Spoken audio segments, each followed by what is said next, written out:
శ్రీరఘునందన సీతారమణ జానకి వల్లభ ఓ రఘురామా నీదు చరితను పాడదొడగీతి పదబంధముల పొందిక గూర్చు తేనె జాలు నా మాటలు గూర్చు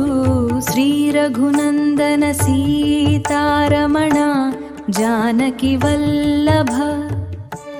కౌశికు వెంట నరయువేళలో సంధ్యకాంతులు మిన్ను ముట్టెను మీరు చేరగా సరయు తీరము అలసించకాచమించుడు నేవొసగెదు బల అతి బలలను విద్యలే రెండిటి జ్ఞాన మాతృక స్థానమైనవి ఆకలి దప్పిక చేరనీయనివి అనుచూ కౌశికు అనుగ్రహించెను దర్భశయ్యపై నిదురను పొంది ఉషోదయమున శ్రావ్య గీతిక మహర్షి లేపగ నిద్ర మేల్కొని సాంధ్య కృత్యములు విద్యుత్ కృత్యములు నిర్వహించి సాగిన నడకను గంగా నరయు సంగమ ప్రాంతము చేరిన వేళను కామాశ్రమును దర్శించి దాని గాథ గురు తెరిగి అచటరేయిని గడిపి రణ్మునుడ మనసులు సంతసించగా నదిని దాటి ఆవలి తీరము నావను మీరు అచటి అడవి కాంచిన నీవు వివరమడుగగా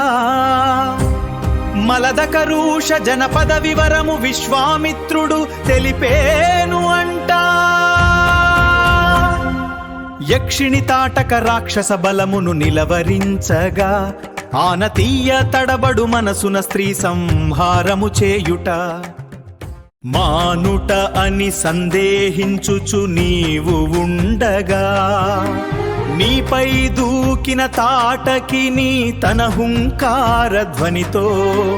మహర్షి కౌశికు నిలువరించగా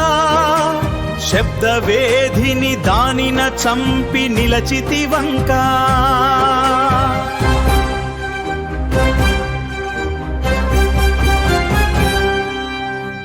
తను తలపెట్టిన యజ్ఞవాటిక ఇదియే ననుచు ఎరుకను పరచ యజ్ఞ దీక్షను గైకొను మనుచు నీవు తమ్ముడు ధనువులు భూని యాగ రక్షణ దీక్షను గైకొన 5 రాత్రులు గడిచిన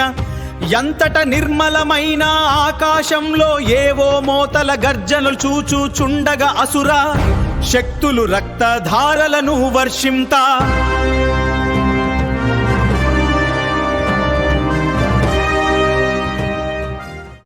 ఆగ్నేయాస్త్రము సంధించి సుబాహు ప్రాణము తీసితివంట మిగిలిన రక్కసి మూకల జంప వాయువ్యాస్త్రము వేసితివంట శాతేషువును ధనువున విడచి మారీచుణ్ణి గొట్టితివంట తగిలిన దెబ్బకు ఆ రక్కసుడు సముద్ర తీరం చేరను అంట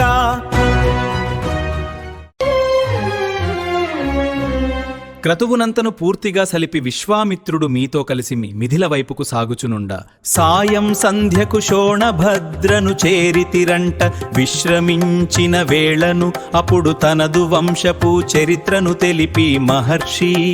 అలసట తీర్చెను అంట మరు రోజదయపు వేకువనే విద్యుక్త కర్మల నిర్వర్తించి తిరిగి యానమును సలిపితిరంట మిథిలా నగరపు చేరువనే గౌతమాశ్రము దర్శించి నిర్జనమైన దాని కథను తెలియగనడుగా గౌతము భార్య అహల్య మీద పులోమజాన్వితు మోహము నొంది మహర్షి లేని సమయాన ఆతని రూపము వడసి తాను అహల్యగూడి గమియించగను ఎదురై వచ్చిన గౌతముడు అకృత్యమునకు ఆగ్రహించి నపుంసకునిగా ఇంద్రుని చేసి అహల్యనాతిని రాతిని చేసి రాఘవు పాదము సోకినంతనే నీదు రూపమును పొందుదువనుచు తపముకు తాను నరిగే కౌశికు నీకు పరుల కన్నుల కానని ఎట్టి అహల్య రూపును చూపెను అంట నీదు దృష్టి సోకినంతనే పూర్వరూపము పొందిన ఆమెకు నీవు తమ్ముడు ప్రణమిల్లా. ప్రకృతి సంబర వేడుకను పూలవాననే కురిసెను అంట. అప్పుడే వచ్చిన గౌతముడు ఆమెను చేకు సపర్యలు చేసెను అంట. కౌశికు నీకు పరుల కన్నుల కానని ఎట్టి అహల్య రూపును చూపెను అంట. నీదు దృష్టి సోకినంతనే పూర్వరూపము పొందిన ఆమెకు నీవు తమ్ముడు ప్రణమిల్లా. ప్రకృతి సంబర వేడుకను పూలవాననే కురిసెను అంట.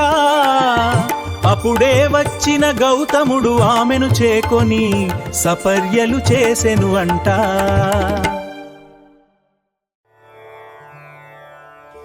మిథిలకు సాగెడి కౌశికు వెంట వడివడి నడుచుచూ అనుసరించగా ఎదురై వచ్చిన శతానందుడు అతిథి పూజలు సేయగా సంతసిల్లిన విశ్వామిత్రుని మీదు వివరముల జనకడడుగగా విదేహపతి వినవోయి దేవరూపులను కానన ఎడివీరి వివరము వివరించెను అనుచు. శ్రీ రఘునందన సీతారమణ జానకి వల్లభ ఓ రఘురామా నీదు చరితను పాడదొడగీతి పదబంధముల పొందిక గూర్చు తేనె జాలు నా మాటలు గూర్చు. శ్రీ రఘునందన సీతారమణ జానకి వల్లభ